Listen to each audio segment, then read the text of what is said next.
Welcome to Module 1.4, Progress Pathway and Support Infrastructure. This comes from the Interreg Italia-Malta I Know project, although all the materials have been developed and prepared at the Centre for Entrepreneurship and Business Incubation here at the University of Malta. Module 1.4 is drawn, as you can see, from the track labelled Introduction to Entrepreneurship, and this provides, as an overall track, an introduction to entrepreneurship and key principles. We're looking now at the enterprise support infrastructure that's required to help any form of business, any form of new enterprise. This is sometimes referred to as the enterprise environment. The key vertical is the process pathway, or progress pathway, in which enterprises are germinated, incubated and accelerated, followed by exit or culmination. But you can see there are other verticals relating to business finance, professional advisors, education and training, sector clusters, and internal influence and external promotion. The progress pathway then is quite straightforward. It begins with germination, the early assessment and development of an innovative idea. If it's thought that the idea is good enough, then a business can be formed around that, and the enterprise is launched, and that follows the incubation process, with the focus here on making the new enterprise sustainable. Acceleration then follows, and this is the process of reducing time between value-adding milestones. Please note this is not the same thing as acceleration being considered to be growth. That's quite separate. Exit, culmination or outcome progresses to one of three options. Firstly, maturity, a self-supporting business retained by its owners.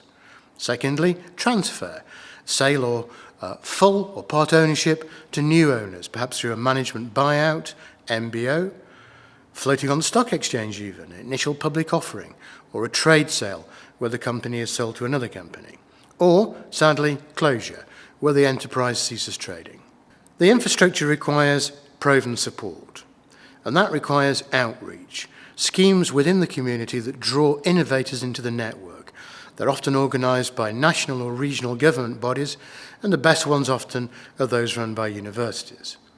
Education is an absolute vital component here, and the system of training has to be accredited. It has to be proven to improve sustainability of new business.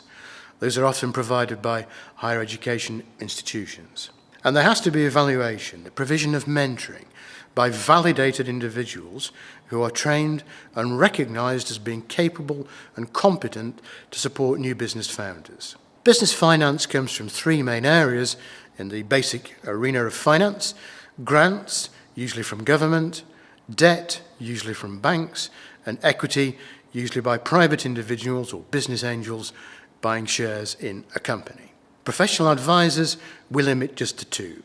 You have to have, as an enterprise, an accountant. We think they're the most important professional advisor for any new business.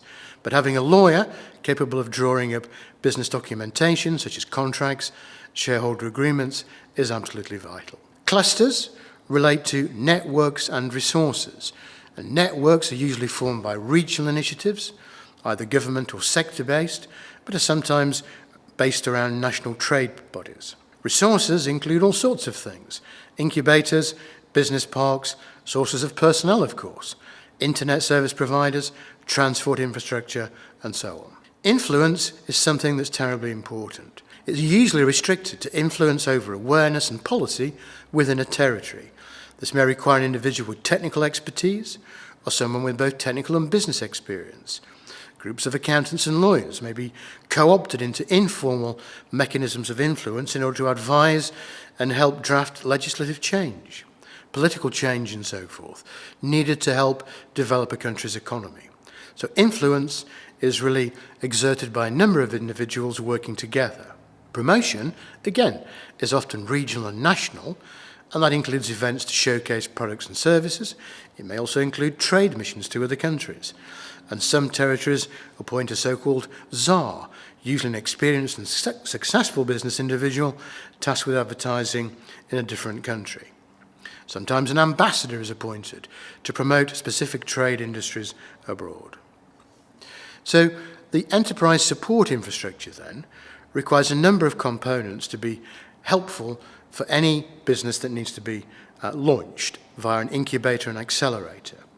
And make sure that if you start your new business, you get access to help from an incubator or an accelerator. It can be very helpful. Apart from connecting you to their network, they usually offer preferential financial terms for rent and services. But make sure that you find one that has a good track record, not simply a place where you rent a room.